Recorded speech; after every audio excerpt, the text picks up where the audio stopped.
হাই friends, আপোনালোকক সকলোকে মই আদিবাসী বোৱাৰী জুন ছেত্ৰী মোৰ চেনেলটোলৈ আপোনালোকক সকলোকে স্বাগতম জনাইছোঁ। আৰু যিহেতু আজি শনিবাৰ আৰু মই কেতিয়াবা শনিবাৰে বা মংগলবাৰে শ্মশান কালী মন্দিৰ যোনটো আমাৰ ডিগবৈ আছে এইটো মই দেখাইছোঁ আপোনালোকক। এইটো চব এইটো মন্দিৰটো এইটো শ্মশান কালী মন্দিৰ হয়, মা কালী দেৱী মন্দিৰ। তো মই ইয়াত পূজা কৰিবলৈ আহোঁ, বহুত বছৰ হৈ গ'ল, আগৰ পৰাই আহি থাকোঁ। যেতিয়াই মন যায় তেতিয়াই মই গুচি আহোঁ। ধূপ চুপ জ্বলাই চাকি জ্বলাই মনটো শান্তি লাগে আৰু আহি ইয়াত পূজা অকণমান ধূপ চুপ জ্বলাই গ'লে আৰু মানে কিবা হওক বা নহওক, কিন্তু মাৰ আশীৰ্বাদটো অকণমান পালেই আৰু মনটো শান্তি লাগি যায়। আৰু এনেকৈ লাগে যে বহুতখিনি পাই গ'লোঁ নিচিনা জীৱনত, আৰু জীৱনত সকলোখিনি মায়ে দিয়ে আছে। মাৰ আশীৰ্বাদততো ভালেই আছোঁ আৰু মা ভালেই আমাক ৰাখিছে।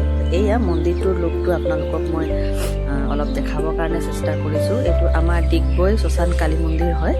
এইটো আমাৰ ঘৰৰ পৰা বেছি দূৰ নহয়, আপোনাৰ 10 মিনিটৰ লাগে। আমাৰ ঘৰৰ পৰা খোজকাঢ়ি যাওঁতে 10-15 মিনিটে লাগে, বেছি নালাগে, একেবাৰে ওচৰ।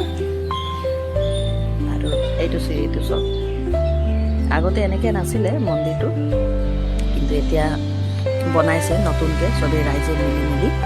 আৰু এইফালে এইটো যোনটো আপোনালোকক মই দেখাই আছোঁ, এইটো শিৱ বাবাৰ মূৰ্তি বনোৱা আছে। আৰু এইটো হৈ গ'ল শ্মশান, ইয়াত মানুহ মানে জ্বলাই মৰিলে এইটো শ্মশানটো হয়, আমাৰ ডিগবৈ শ্মশান। আৰু এইটো হৈ গ'ল শ্মশান কালী মন্দিৰ। এয়া বন্ধুসকল, শ্মশানটো চব কিমান ধুনীয়া, এইটো মই আপোনালোকক অকণমান দেখাবৰ কাৰণে চেষ্টা কৰিছোঁ। এইফালে চিৰিটো নামি মই অকণমান তলতো আপোনালোকৰ লুকটো অকণমান দেখাই দিছোঁ। আহিব আপোনালোকে আমাৰ ডিগবৈ শ্মশান কালী মন্দিৰ ইটাভাটাত আছে। আৰু চাবলৈ যেনেকৈ ধুনীয়া, পূজা কৰিও মনটো সেনেকৈ শান্তি লাগে, ধুনীয়া লাগে। আৰু এইফালে মই তলত গৈ আছোঁ, তলত গৈ আপোনালোককো তলৰ অলপ লুকটো মই দেখাই দিছোঁ।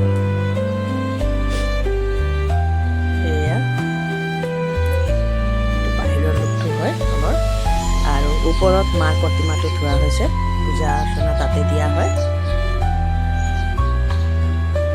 চালে। আৰু এইটো যোনটো মই আপোনালোকক দেখাইছোঁ, এই যে সৰু মৰু এইটো ঘৰটো, এই ব্ৰাণ্ডাটোতে আগত মাৰ প্ৰতিমা আছিলে। সকলো মানুহে ইয়াতে পূজা কৰিছিলে, সৰু মৰু জেগা এটাত মানে মাৰ মূৰ্তি থয়, তাতে মানুহ চাকি জ্বলাইছিলে। আৰু কয় নহয়, মানুহৰ বিশ্বাসেই সকলোখিনি বুলি। তো বহুতখিনি মানুহে প্ৰমাণ পালে, বহুতখিনি মায়ে মানুহৰ মানে মনোকামনা পূৰ্ণও কৰিছে। বহুতখিনি প্ৰমাণ পোৱাৰ পাছত সেই তাৰ পৰা মানে সকলো ৰাইজে মিলি, আমাৰ ডিগবৈ ৰাইজে চবেই মিলি ধুনীয়াকৈ মানে মন্দিৰটো এইটো ডাঙৰকৈ এডোখৰত বনালে। আৰু ওপৰত ধুনীয়াকৈ এইফালে মাক থৈছে চব, আৰু ইয়াতে পূজা চূজা কৰা হয়। বহুত মানুহ ভিৰ হয় শনিবাৰ আৰু মংগলবাৰে, আপোনালোকো আহিব, ভাল লাগে।